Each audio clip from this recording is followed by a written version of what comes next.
Oh, baby. What an amazing 6th straight victory for the Amazons. How's it going, everybody? It's Wardy here, and we're back at it with another post-game edition here of our Mets coverage as the Mets take down the Miami Marlins here for their 6th straight victory here at home to kickstart their homestand, this time by a final score of, yes, 10-5. Speaking of 10, not only did the Mets score 10 runs, but Klay Holmes punched out 10 batters and was better than his final line would indicate. We're going to break down everything that transpired in this ball game, inning 1 through 9, the entire way through, everybody, getting into key player performances headlined by not only Klay Holmes, that you guys seen the highlights right away, but Polar Bear Pete Alonso continues to stay red hot even after it is a frigid day there at Citi Field. It doesn't matter. Juan Soto continues to do Juan Soto things. Francisco Lindor is looking locked in early to begin this season. Brandon Nimmo and Starling Marte are hitting with runners in scoring position. Oh, baby, there's a lot of breakdown in this one.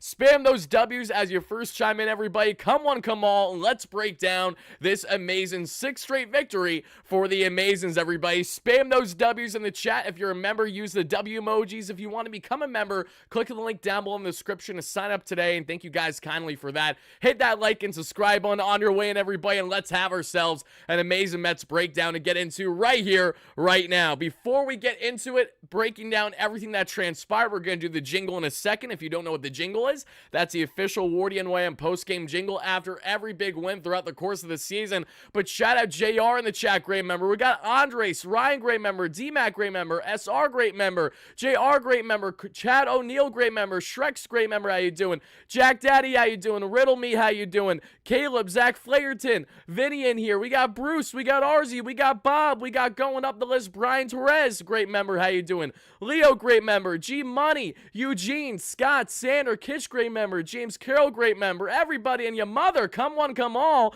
And I apologize if I miss anyone's comments as you guys first chime in, but like I said, I want to see those W's spammed in the chat. I want to see at least 10 straight W's in the chat for the 10 runs that the Mets found themselves scoring today in this matchup, everybody. But folks, without further ado, you know the drill by now if you've been following the content, but if you're new, happy to have you join the largest Mets platform here on YouTube, not directly affiliated with the Mets themselves, as we're going to break down this ball game here, folks. But let's let it rip with the one, the only, the official WardyNYM post-game jingle, baby. Let's go!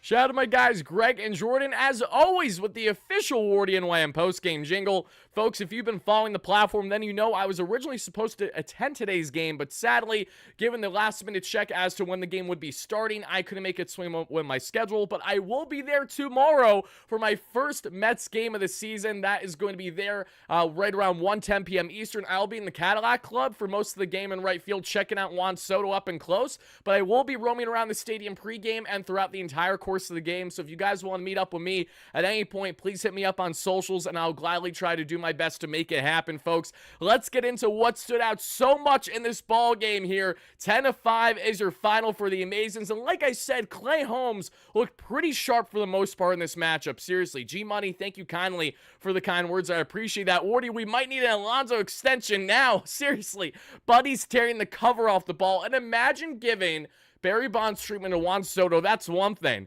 But imagine giving him Barry Bonds treatment to then face Pete Alonso. I don't know what they were smoking, the Miami Marlins, but it had been that good stuff because clearly they were delirious and clearly they weren't paying attention to actually how to play proper baseball today. Between the wind hurting both sides here, especially Miami defensively, and the Mets taking advantage of that infield, and that Gary is still head-scratching himself, rightfully so, I can't get over it. There are so many key takeaways in this one, everybody. The runs kept coming, and the pitching was more than enough needed from what we got. SR with a $5 haul says, Taylor on the bump. I'm headed to Home Depot for a new broom. Sweep us coming. I hope so, baby. I really do hope this sweep comes. Thank you so much for the $5 holla SR. Snags, thank you so much for becoming a member on the platform. We're happy to have you join the community, baby. Bobby, sadly, you did miss the post-game song, but don't worry. If you guys want Wardy to run the post-game jingle one more time, all you need to do is remind me towards the end of the show, and I will gladly run it back for each and every one of you. But final thing I will say, everybody, before we rapid fire break down this ball game and get into all the amazing takeaways,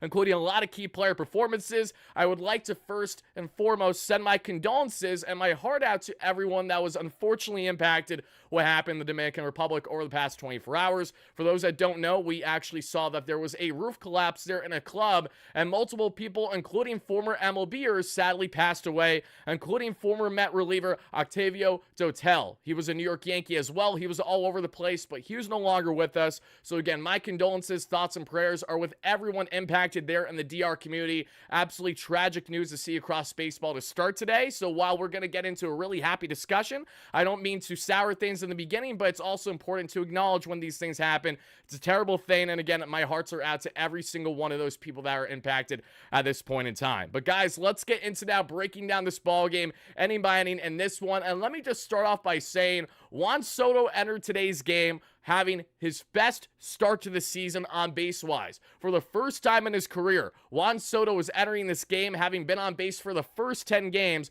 when the Mets begin the season. He's never done that before. With the Nationals, with the Yankees, with the Padres, he's never gone on base every single game throughout the first 10. Then we come to find out that, okay, Juan Soto's going to make it 11. Soto had himself a fantastic game, more Juan Soto, and it's okay if we're not getting constant home run gap-to-gap ability, because if he's getting on base constantly and he's driving in runs, or he himself is a run scored, that's all you could hope for from the Juan Soto production. So guys, without further ado, let's break down this ball game, because it starts there in the first that we all saw with Edward had himself a single. Of course he did, the speed demon Edward getting on there, and that was all because Juan Soto was trying to get to a ball in right field, but the wind made it blow just past him that we saw, and there's one on, window away. Stowers then with a pop-out, Mervis with a strikeout, and Conine with a 2-out walk, which then sets up Lopez with a walk, Hefner with the early mound visit. So already Klay Holmes is having an early jam to kickstart this ball game and direct hand with the walks, which will continue to be his big bugaboo until he gets things right there as a starter. Hicks then goes oppo, this time with a 2-run single, and just like that, Miami's off to an early 2-0 lead. Imagine telling someone that didn't watch this game that Miami was actually leading at one point. Thankfully, that didn't last too long. And the bomb the first rather, Lindor towing the plate. We know that this is Francisco Lindor's 5th game where he has an opportunity to, in fact, yes, secure a leadoff hit. Whether it's a double or a single, we're just hoping Lindor can continue to keep the train running. And folks, not only does Lindor get on for the 5th consecutive game with a leadoff hit, folks, he smokes a no-doubter to right for his first home run of the season, everybody. And that is why Francisco Lindor is one of the key players that we're going to break down further in this matchup for a personal player highlight. Fantastic, absolute, no doubt shot to right, second deck, and that made it a 1-run ball game between Miami and the Mets. And thankfully, things would only get better from there. After Lindor hits that leadoff bomb, and yeah, he's locked in, baby. This ain't Lindor last year where he forgot how to bat from the left side of the plate for the first month and a half of the season. Not the case today. Aaron Jacobs, thank you so much for becoming a member on the platform. We love you, buddy. Happy to have you joining here, the WardyNYM community. But as we go back to breaking this one down further, Lindor with the leadoff bomb, Soto with an unfortunate pop out, and Alonso with a ground out does it as the Mets are down 1-1. We then get to the second inning where Paulie struck out by Klay Holmes, then Sonoja gets on with a single, and then a gorgeous strike him out, throw him out double play by Klay Holmes. Hayden Sanger getting the throw there to second, and what a beautiful strike him out, throw him out it certainly was. The Mets go then to the bottom of the second with Starling Marte getting on with a 1-out walk. It was a good at-bat there that we saw by Marte. Taylor then with a pop-out, and Beatty with a ground out would end it. And the most frustrating aspect about Brett Beatty getting the start at second base today is the simple fact that he had his first 2-0 count of the season. Yes, you heard that correctly. Today in his first at-bat was the first time this season that he worked a count 2-0. The first 11 batters that the opposing pitcher here, Connor Glepsy, faced against the Mets, he had a first pitch ball to each and every one of them throughout the first 11 or so that he saw. You're thinking, okay, Beatty finally has a hitter's cow here. He's going to do something special, and sadly, he does anything but. Beatty would ground out, and that does it for the inning. Everybody in the continued Brett Beatty and Luis Angel Acuna debate, and we're going to get on to Acuna because Acuna came in later in this game, had himself a single, had himself a stolen bag, and had himself the 10th run scored of this ball game. Between the two, who do you like more at that second base position? With Jeff McNeil working his way back from injury, in which we have some positive updates that we'll get into a little bit later in the show, as well as a video that's going to drop tomorrow morning for you guys for our latest Big Mets update segment, barring changes. I might drop it really early in the AM because we have a 110 game tomorrow, but we'll just have to wait and see what transpires there. But as we continue to go on from here, everybody, Marte, and unfortunately nothing else transpires in the second. In the third, Stowers, we would see what a first pitch fly out. Great work there by Holmes to get the quick out. Mervis was a generous strike call in the Mets' favor, a high strike call. Conine then with a 2-out single, and Lopez would strike out there on 3 straight sliders that he sees. Bang, bang, boom, you're out of here. And it's already 5 punchies through 3 for Klay Holmes, the Mets starter. As we get to the bottom of the third, Hayden Singer would ground out for his first at-bat. Lindor would ground out, and Soto with a 2-out single, which would continue the on-base ability. 11 straight games now for Juan Soto, folks, to kickstart the season, where our guys on base at least once. Alonso then rips an opposite field RBI double, which would tie the ball game. But the most hilarious thing about this opposite field double is the context, everybody. This was what should have been an easy pop fly out there that we saw Oppo, and unfortunately, I believe it was Stowers just could not make the catch whatsoever because of the wind blowing on him. It stays fair, just fair on the inside of the first baseline, and that allows this ball game to tie. Pete continues to stay red hot, even at a frigid, windy day at Citi Field,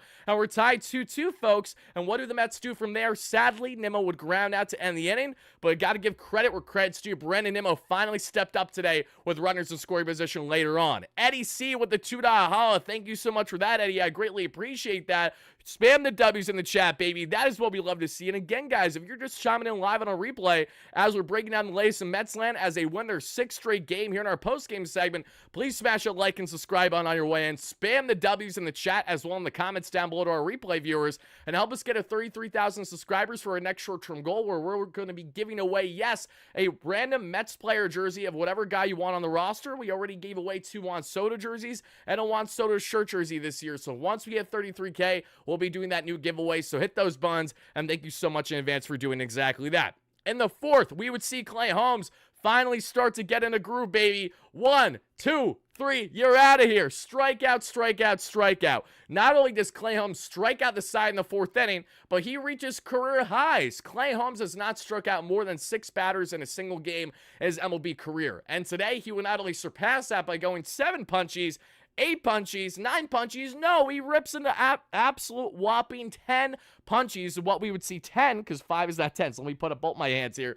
Klay Holmes, absolutely fantastic with the swing and miss in this one. The walks came back to bite him, and Oscar Brosman didn't do him any favors, sadly, as Brazo came in there in the 6th inning. But before we get there, we would see in the bottom of the 4th, Marte would reach on an error and would steal his first base of the year. You love to see that. We would see Taylor pop out, and Beatty with a horrendous strikeout there shortly after on high heat where he barely swung. I tweeted then, what is Beatty swinging at? I love Brett to death, but seriously, his plate approach has just been so far and away abysmal versus every Mets batter in this lineup, even including Vientos' struggles, because Vientos still had himself an opposite field hit before this game wrapped up, and he praised the heavens going down first base, rightfully so, because it has not been the easiest start to the season for someone like him. We see Eddie C with another donation. Oh, another W from yesterday's win. I appreciate that, Eddie. I appreciate you doubling up, baby. Thank you kindly for that. Happy to have you in here, as always, everybody. But let's continue on. In the 5th inning, Sonoja with a strikeout, Edwards with a ground out, and Stowers with a strikeout. That makes it 10 punchies here for Klay Holmes. Then in the bottom of the 5th, Sanger rips himself a single. He saws one off. It breaks the bat. He gets on. Lindor then reaches on an error, so there's 2 on, no out for Juan Soto, who rips himself a flyout, unfortunately. And get ready for this, everybody. Juan Soto has had a very strong start to the season, all things considered, but he is actually at least 0 for 9 with runners in scoring position this season. And when you look at Soto, every run he's driven in has been with a guy at first, at least, and no farther than that. And the home run that we saw him hit, obviously, was a nuke, but there was no runner in scoring position. So Juan Soto's still trying to get the runner in scoring position production going here this season. And the fact that the boys are firing when they have so many things not fully clicking yet tells you that's only going to get better from here. At least that's what I'm hoping, bearing in mind that we played the Miami Marlins in 2 series in our last 3, so I understand there's context to these games, but it's still important to make sure you're going out and winning as many as you possibly can. And thankfully, the Mets have now won 6 straight games, are now 8-3 on the season, so you can't sit here and say that they're not doing their part, because they most certainly are doing exactly that. But as we would see on from there, everybody, after Lindor would reach and Soto with the flyout, Pete Alonso gets on with a walk, a strong at-bat by him to load the bases, and Nimmo makes the most of the opportunity. A big game for Brandon Nimmo today as he rips himself a no-doubter 2-run opposite field double, which gives the Mets their first lead of the day, 4-2 at the time. Vientos would unfortunately ground out right after.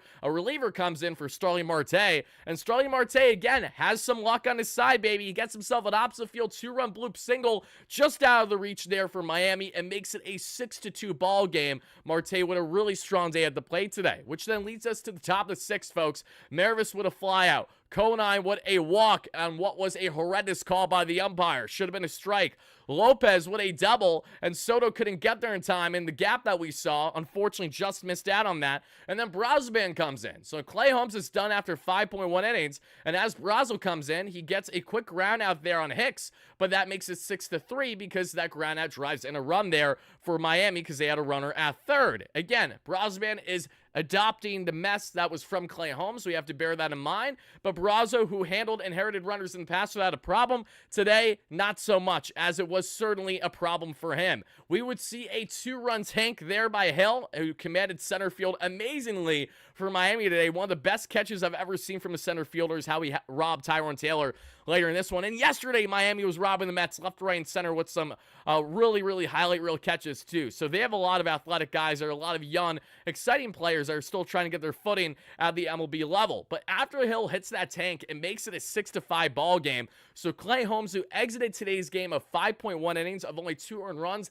exits today's game with 4, unfortunately, that we saw. But Klay Holmes was still pretty nails overall. I have to give him credit. I think Holmes was more than good when you look at the overall production. Not ideal with the walks for Klay, as he walked yet again. We saw at least 3 today, but a career-high 10 punchies on 87 pitches, a 4.3 ERA. If it wasn't for Brosman, you have to wonder, would he have been able to get out of his mess, or would it have been 10 times worse? So I'm not going to really nitpick too much here. I'm going to give Klay Holmes a rock-solid 6 out of 10 grade for his outing today. I think this was the most impressive he's looked in his first 3 starts. The swing and miss was fantastic, and I thought he had solid command of the strike zone outside of that early jam that he had in the first inning. It's really just about getting more length with Holmes, and we know that'll be a continued process with him ramping up as a starter for the first time since the 2018 season. But Mets fans, I would love to hear from you guys on a scale of 1 to 10. How would you grade Klay Holmes' outing today? Because he had himself big 10 punchies. And when we take a look at the arsenal, everybody, it's as follows. He utilized at least 6 pitches in this matchup,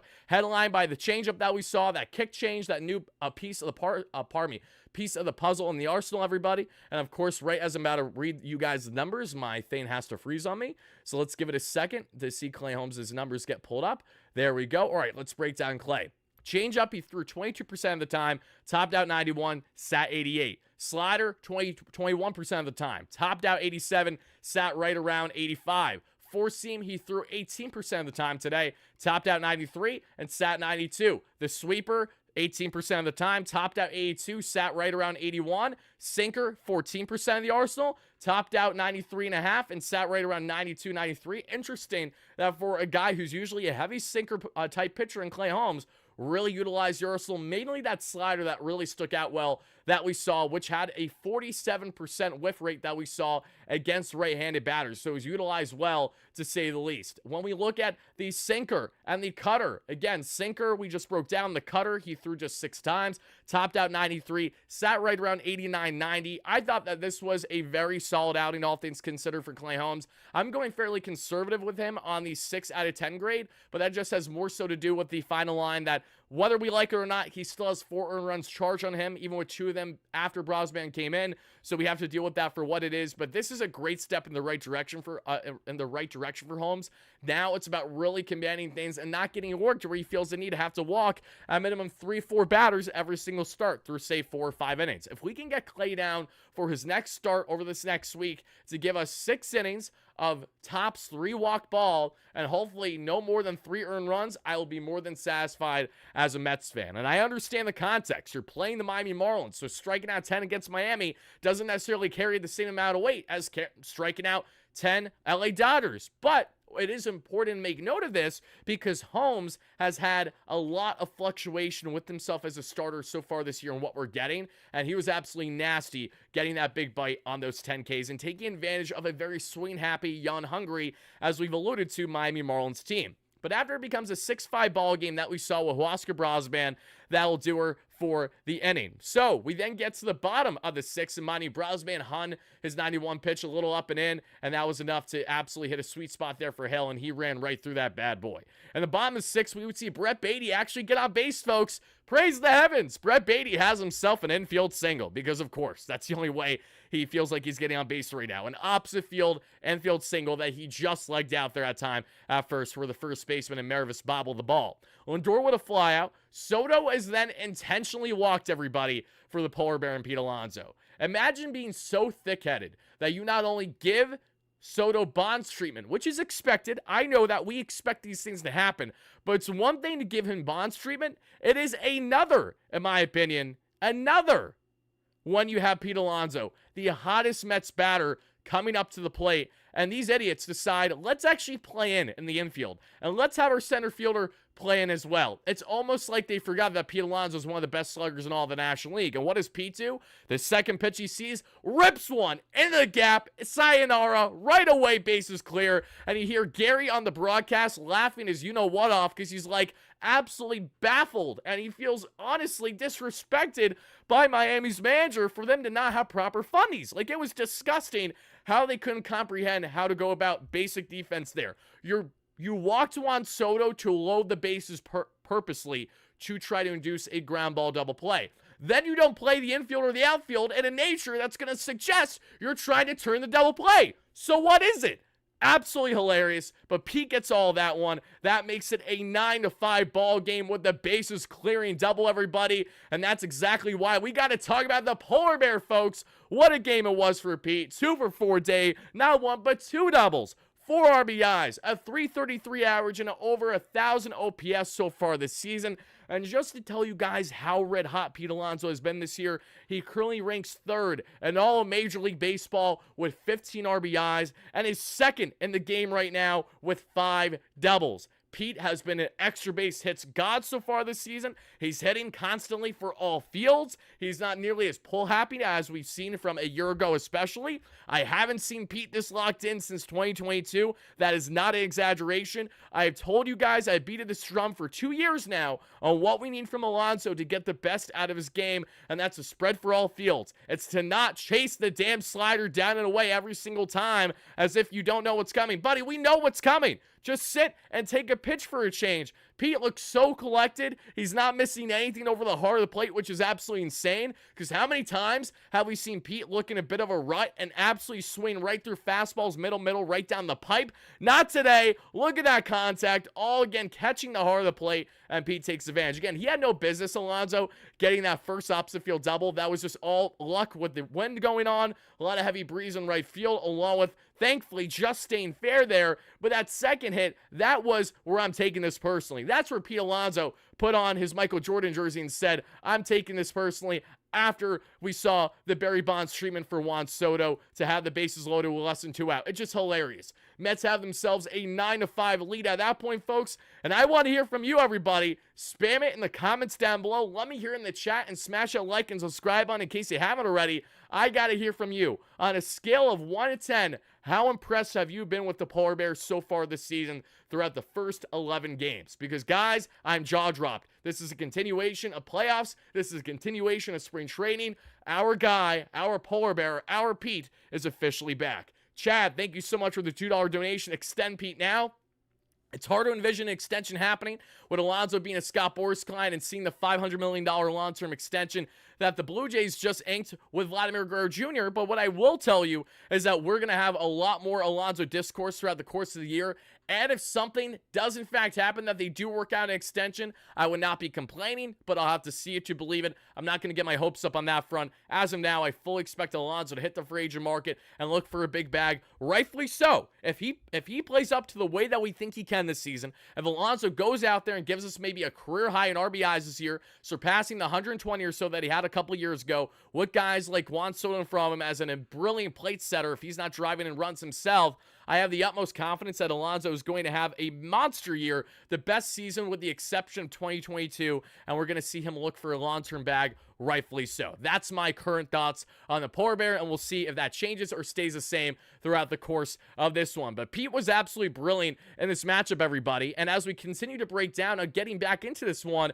we're going to get into more individual player highlights in a second. Don't you guys worry. That was the first one that I really want to make note of. We're going to talk more on Lindor, Nimmo, and others in a second here. But as we would go on, it's a 9-5 ball game. Nimmo then gets on with a walk. And final little tidbit on Alonso that I meant to share. He has now surpassed 600 RBIs in his career. Shout out to Pete. It feels like yesterday that I was in attendance for his first home run game at Citi Field where he hit a bomb there for the first time. And now he's already inching so close to the Mets home run leaderboard, typically top of the list that he will reach this season, and 600 plus RBIs. It's actually insane that we're already, 6-7 years into Alonso's career. It feels like yesterday he was making that debut and tearing the cover off the ball there against all those pitchers in 2019 in the Juice Baseball era. But after we would see Nimmo get on with a walk, Vientos would strike out. Marte then loads the bases with a hit by pitch. He's already been hit 4 times this year. Poor schmuck in Marte, and I'm not calling him a schmuck as a seriousness. I'm joking when I say that. Poor guy has been drilled a lot, and he's the guy that usually can't stay healthy, including hit by pitches, i.e. Mitch Keller from a couple of years ago. So I don't want to see more of that. Miami, get your shit together. Stop drilling your former Miami Marlin. Just because you traded him doesn't mean that you could be that as much of a schmuck against him now. But regardless, Taylor then, who was so close, everybody, so close to giving the Mets a bases clearing double to make it at that point then 12-5 Mets or so. It didn't happen, and the only reason why it didn't happen is because the highlight that you see right beside me right now, that absolutely insane catch by Hale on the warning track, getting all of it for that gorgeous grab. That keeps the ball game 9-5 as we then head to the 7th, where Sonoja in the 7th would rip himself a single there off of Brosman. Edwards with a strikeout, and then that does it for Brazo's day. Here comes AJ Minter, and AJ gets a big strikeout on Myers, and then thankfully with the wind not blowing in Wagaman's favor and left, it goes and falls short there by the warning track for Brandon Nimmo, and that'll do her for the inning. In the bottom of the 7th, Luis Angel Acuna getting his first at-bat of the game, everybody, takes advantage of exactly that. He rips a first pitch single on a slider right down the pipe, and then he steals second base like the speed demon that he is. Acuna would eventually score thanks to Mr. Francisco Lindor that we would see with an RBI sac fly after Sanger moved Acuna from second to third there on and out. That makes it 10-5 Mets, and Soto then rips his second hit of the game. Alonso with a flyout would do it for the 7th. Mets are up 10-5 through 7. And the 8th, Danny Young comes in, and Danny Young, what does he do? He works a 1-2-3 inning, so I'm not going to complain there about Danny Young. We'll take that, Danny. More of that, baby. If you're in my bullpen, if you're on my team, I want you to succeed. It's as simple as that. In the bottom of the 8th, everybody, Mark Vientos, as I said earlier, rips an opposite field single with 1 out, and he praises the heavens in doing so because we know he's been in a rut. But one thing that I felt got lost a decent amount yesterday, unfortunately, was the fact that, yes, we saw that Mark Vientos had 3 walks, and the 1 walk turned into a huge run scored for Tyrone Taylor driving in Jose Siri, because Vientos worked his 3rd walk of the game, all quality at-bats, and then Siri came in a pinch run for him, and the rest was history from there. We then get to the 9th. Reed Garrett does Reed Garrett stuff. He works a clean inning of work, and the Mets have themselves their 6th straight victory, their 8th victory of the season, and they look for number lucky 7 there tomorrow in their day game against the Miami Marlins, in which I, again, will be in attendance in the Cadillac Club, along with roaming around Citi Field, and we will be doing a post-game show live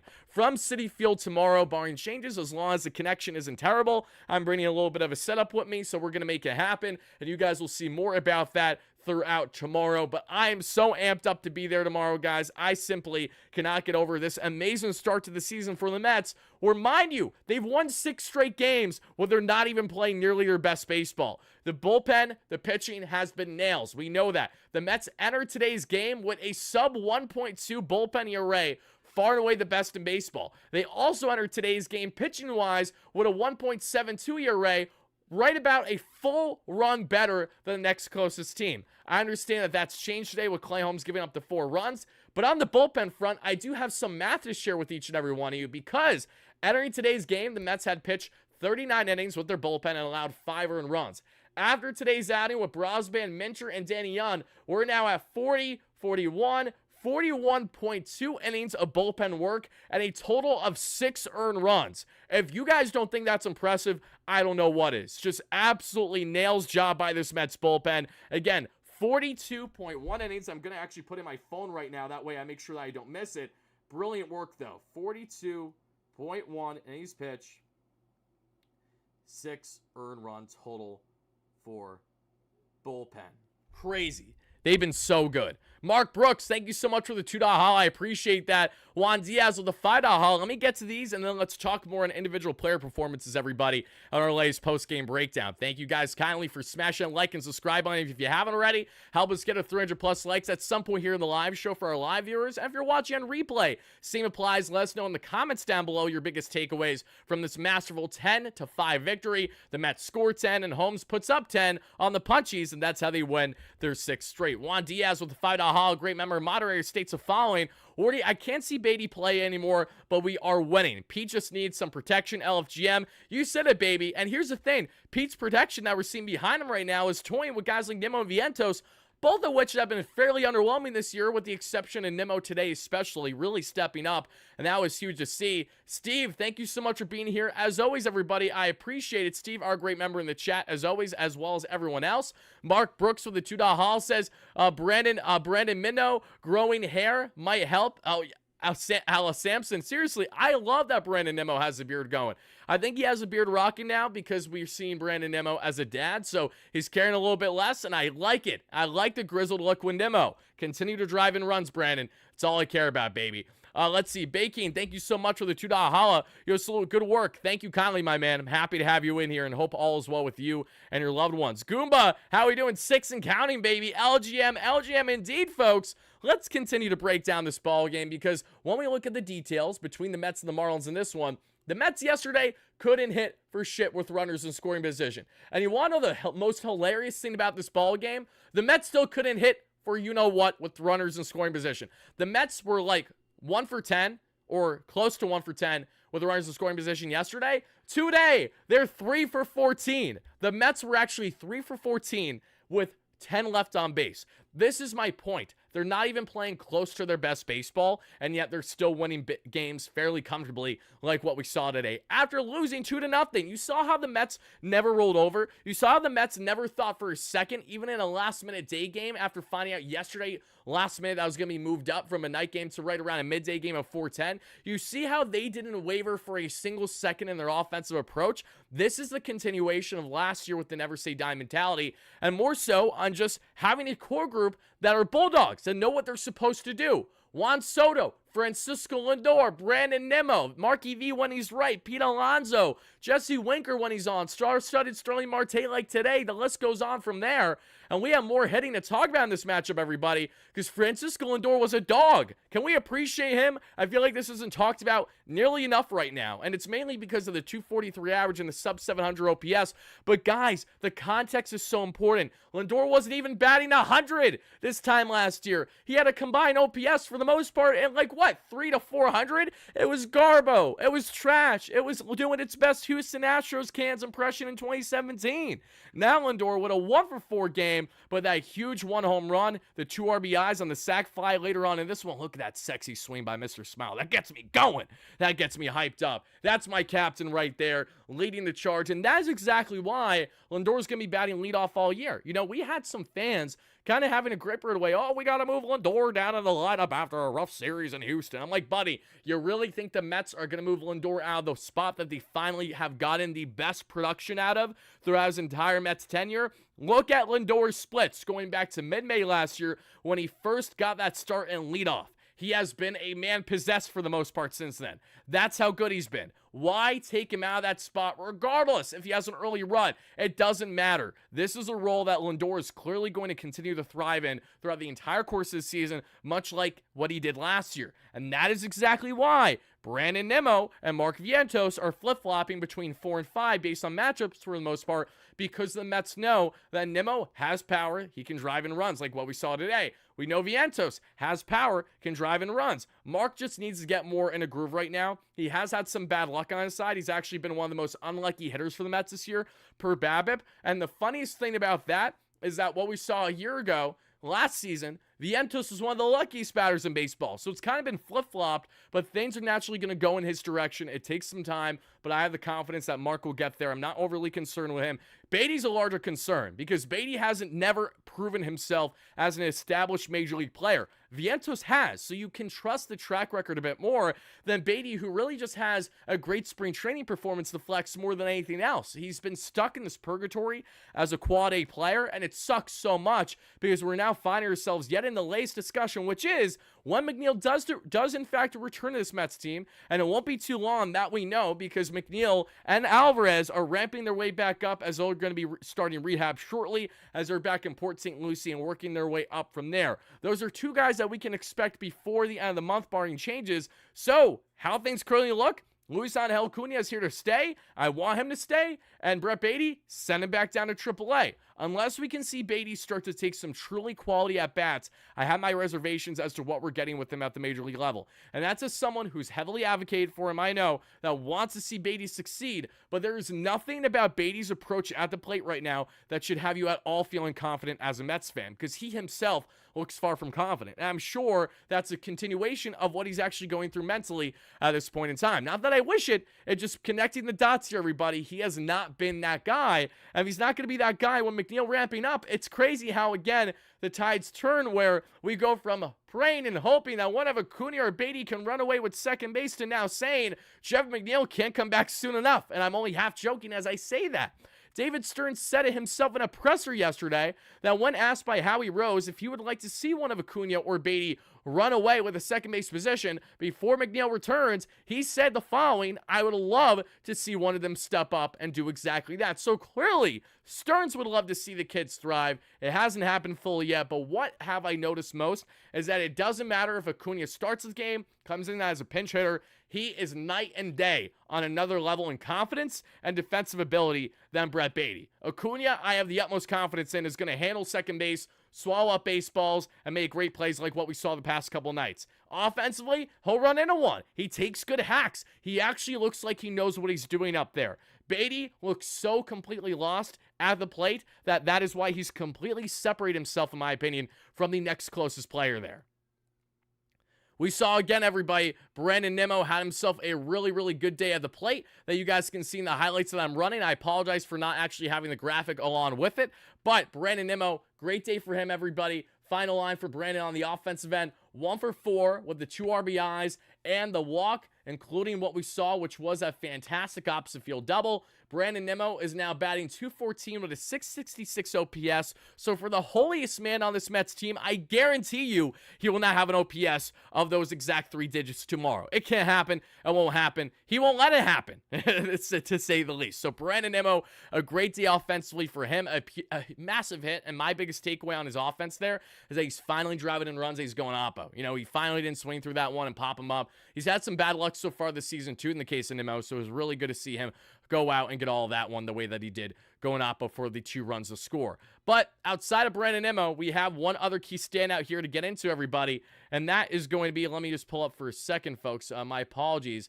and let's get into the latest here on the one and only, and Juan Soto, because again, Juan Soto didn't have the best game for the Mets today, but he certainly had far from the worst, and I feel like every single game we have to have at least one Juan Soto update, because when you invest $765 million into a player, I have to, at minimum, have to have a decent discussion about him every single day, because he is, again, the $805 million man in total value of a contract. Soto today goes 2 for 4, including that Barry Bonds walk that we saw, a 308 average and a 925 OPS. He ripped 2 singles that we saw today, had himself 2 runs scored too, so Juan Soto continues to be a fantastic plate setter if he's not driving in the runs himself. Eric with the $5 haul. Thank you so much for that, Eric. Eric says, Wardy Soto's already on base for two more game. Beatty drink spilled. Eric, thank you so much for the donation. I appreciate that. Soto has been fantastic. He's already on base for 2 more games. If you meant that in a joking manner because it's going to happen, I would believe you. Or if you're just saying that Soto continues to get on base, again, 100% true. For the first time in his major league career, Juan Soto has reached base safely in his first 11 games to begin a regular season. And this is why, everybody, you have to get excited about Soto. Not just because he's Juan Soto, but it's this, everybody. Listen up. Juan Soto is going to have potentially the best years of his major league career in a Mets uniform. Has that sunk in? Has that kicked in for you guys? He's 26 years of age. The Mets invested 15 years in him. There's all the reason to believe that, knowing he's not going anywhere, knowing he's going to be comfortable here, seriously, this is a man that is going to have his best years as a New York Met than anything else. We're going to see Juan Soto hit career highs in home runs. We're going to see Juan Soto hit career highs in RBIs. I'm not sure if he'll hit a career high in every statistic in the sense of like OPS and average, but he is going to absolutely have his best years with the Mets, and I cannot wait to see that happen. Hopefully it starts this year, what has been a very rock-solid start. 308 average, 925 OPS. There cannot be a single fan complaining about that, and if you are, you're a schmuck for it. Let's see. Again, thank you guys for that. Where he's bragging about Lindor when he has a 242 average. Yes, no name, because do you understand the context of Lindor? He's actually off to a solid start on the season versus being non-existent for the first month and a half. If you guys don't think that's a big deal, then I don't know what to tell you, because if you've been following every single game the past 4+ years since Lindor has arrived in Queens, then you know damn well he hasn't had quick starts to the season. He's having his best early start for the Mets throughout his first 2 weeks. That's important, because if Lindor's off to a hot start, or seeing the immediate impact it has for the remainder of the lineup. A leadoff bomb cuts the lead in half for Miami right away. Then we see his RBI on the sac fly gives the Mets their 10th run of the ball game. Lindor is constantly doing things, with the exception of his one bad 2-error game and the only loss against Miami so far this year throughout the first 2 series for the Mets, in which he hasn't looked good. Lindor, I know he didn't have good at-bats against the Astros, but since then he's really been able to lock in and be more of the guy that we expect him to be right from the jump. Let's see. Shrek says, let's go Braves. Braves are 3-1 right now. Why are you saying let's go Braves, Shrek? Unless you're a Braves fan and you're just that much of an OG follower here that you love to be part of the WardyNYM community. I don't know why in hell we're rooting for Atlanta. Let me see. What's the reason why we're talking about Atlanta 3-1? Let me check right now. Oh, because they're beating the Phillies? Guys, we don't give it. Why do we care about standings? Why do we care about standings? Stop it. It's April 8th. Go to bed. We can worry about standings when we got to worry about standings.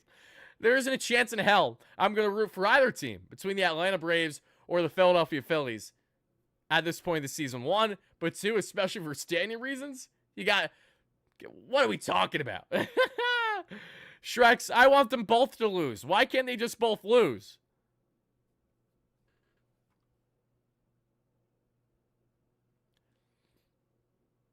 Oh, destroy the Marlins no longer exist. They certainly don't act like they exist as an organization with how much of an absolute joke they've been on the, okay, we're going to make playoffs and then we're going to completely blow everything up, fire our GM and go back into a retool because we don't have money to spend. We don't want to spend it, but we still went out of our way to absolutely screw over the taxpayers in Miami for our large stadium all those years ago.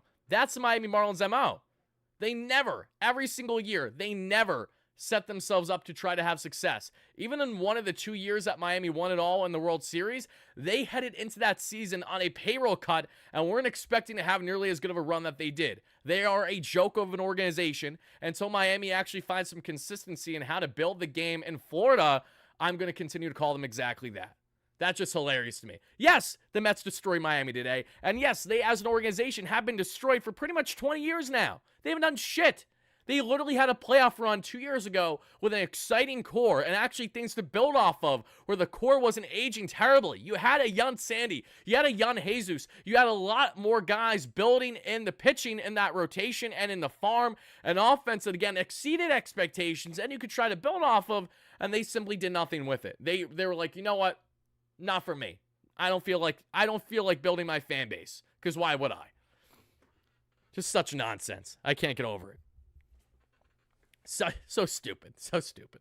But guys and gals, we are going to be wrapping up the live show just in the next minute or two. So before we wrap everything up, if you guys have specific comments or questions that you would like to ask your guy Wardy here before we get out of here, I will gladly do exactly that for each and every one of you. And again, continue to smash that like and subscribe button. Help us get to 200 plus likes at the end of the live show here if you guys haven't already. 300 would be awesome, but 200 at minimum would really mean a lot. And thank you so much for doing exactly that, everybody. And Mundo Sosa, talking about the Phillies for a second. And this actually goes in direct hand with why I had in a Bleacher Report segment last week, like, crazy trade ideas in season, and I had one of them being Luis Robert going to the Phillies to help out with their outfield. And Mundo Sosa, instead, we see him in the outfield today and rob a home run. Are you kidding me? Are you kidding me? Absolutely insane.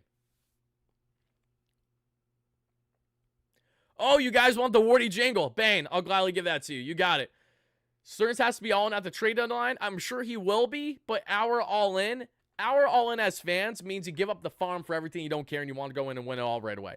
I promise you that Stearns' version of all-in will be to be selective on his choices. He will try to pounce, obviously, to add to the rotation, I'm sure. I'm sure he'll look to just try to shore up things in other areas. What link do I use to become a member, Irv? There is a link in the description of the live show. Just scroll down a little bit, look, to become a member on the WardyNYM platform. Click that link, join the membership, whichever one you want to do. There's 3 different tiers. Thank you so much for whichever one you choose. Really appreciate that.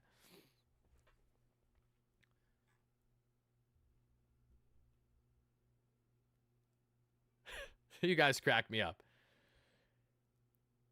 Can I set up a contact for every podcast? I'm not sure what you mean by that, Robert. If only they could both lose, that's the only time I think. Oh, 100%. If you're talking about the Braves and the Phillies, I'm there with you. If only they could both lose, indeed. Let's go now, folks. Let's let it rip one more time. One final time, everybody, for the WardyNYM post-game jingle. Thank you guys again for watching. We will have a video drop in the AM tomorrow. It might drop earlier than expected. I usually drop the video around 10 a.m., but given that it's a 1 o'clock game, I may try to get it out between 7 and 8 a.m., so be on the lookout. If a video doesn't come out, that's just because I realized that there wasn't as much that I want to get into on the prospect front and key player takeaways, but I think we'll have enough, so to be determined on that front, everybody. But folks, let's get into it, and let's let it rip one last time with the one, the only, the official WardyNYM post-game jingle, baby. Let's go.